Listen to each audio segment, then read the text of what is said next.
On vit entouré de regards, entouré d'avis, entouré d'attentes et on oublie parfois que ça a un poids qui est invisible.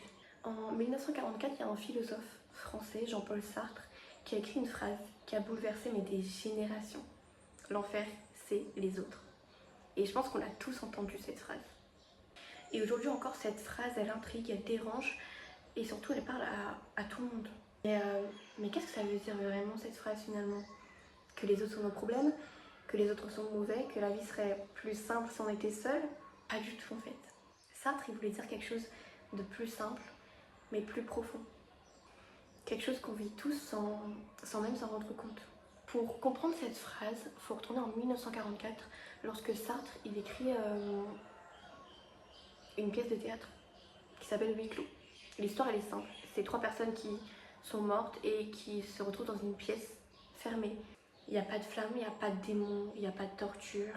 C'est juste une salle fermée finalement où 3 inconnus sont obligés de vivre ensemble pour toujours. Au début en fait ils sont surpris, ils se demandent mais où sont les flammes, où sont les tortures, où sont les démons. Mais progressivement en fait ils comprennent que le jugement qu'ils portent les uns aux autres deviennent finalement leur vraie souffrance. Chacun finalement il observe constamment l'autre, il observe les faiblesses, les erreurs, les gestes, il n'y a aucun moyen de fuir. La porte elle est fermée, il n'y a aucune cachette, aucun petit endroit pour se terrer, il n'y a rien. Il n'y a genre aucune intimité. Et c'est là qu'il lâche cette phrase célèbre, l'enfer c'est les autres. Et en fait cette phrase elle est souvent mal comprise. C'est pas que les autres sont mauvais, hein. C'est juste qu'en société on est constamment exposé au regard des autres. Et ce regard peut devenir une vraie prison. Quand quelqu'un te regarde, en fait, il te définit, il t'enferme dans quelque chose, dans une vision qui n'est pas forcément la vraie, mais ce regard-là, il a choisi de te définir comme ça. Il a décidé qui tu es, même si ça ne correspond pas à la réalité. Plus tu as peur du regard, et plus tu te transformes pour y correspondre. Et finalement, c'est ça, l'enfer dont parle Sartre, c'est le fait de laisser les autres décider de nous. Tu n'oses pas t'habiller comme tu veux, tu n'oses pas parler comme tu veux, tu n'oses pas dire ce que tu ressens, tu n'oses pas vivre la vie que tu aimerais vivre. Pourquoi? Parce que dans ta tête, sûrement, tu te dis, et si on me juge en fait? Et si ça marche pas, et si on me critique, et si ça plaît pas? Et c'est là que l'enfer commence. Aujourd'hui, cette phrase, elle parle beaucoup plus qu'à l'époque de Sartre, parce qu'on n'est pas exposé à 3 personnes dans une salle, mais à des milliers de personnes sur les réseaux sociaux. On vit dans un monde où un like peut valider ta journée, un commentaire peut la détruire, un regard te bloque, un jugement peut te changer totalement. On devient hyper conscient de ce que les autres pensent. On se compare, on se suranalyse, on doute. Tu postes une vidéo par exemple, très simple, tu postes une vidéo mais finalement tu la supprimes. T'affiches ton vrai style mais finalement tu changes. Tu veux être honnête dans une relation, tu te retiens. Parce qu'autour de toi, il y a des yeux, il y a des regards et on sous-estime à quel point ça nous influence. Sartre, il avait raison. Ce qui nous enferme des fois, c'est pas les murs. C'est pas les murs, c'est les gens. Mais en vrai, il n'y a pas que les réseaux, hein. C'est un exemple parmi tant d'autres. Il y a aussi la vraie vie. Il y a la famille qui te juge, il y a les collègues qui te surveillent, il y a les gens que tu connais même pas et qui osent parler.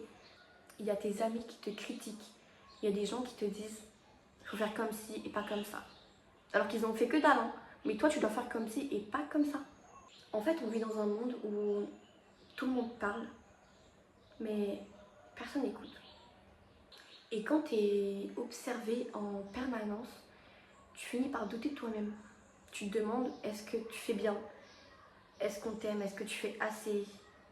Heureusement, il y a quelque chose de très important à comprendre. Sartre, il ne dit pas que l'enfer c'est une fatalité. Il dit que l'enfer apparaît lorsque tu donnes trop de pouvoir aux autres. Tu peux pas empêcher les gens de juger. Tu peux pas changer leur opinion, tu peux pas changer leur vision de toi. Mais tu peux contrôler l'importance que tu leur accordes. Tu choisis à qui tu donnes accès à ta vie. Tu choisis qui compte. Tu choisis qui influence ta paix. Et surtout, tu choisis qui tu veux être malgré le regard des autres. Malgré tous ces regards. Sortir de cet enfer, c'est accepter que tout le monde a une opinion. Tout le monde juge, tout le monde critique, mais que toi, T'es pas obligé de vivre selon ça. Être libre, c'est vivre comme si personne te regardait. Être libre, c'est être toi, même si ça dérange. Être libre, c'est refuser d'être défini par des gens qui ne te connaissent même pas. L'enfer, c'est pas les autres en eux-mêmes. L'enfer, c'est quand tu te laisses emprisonner par leur regard.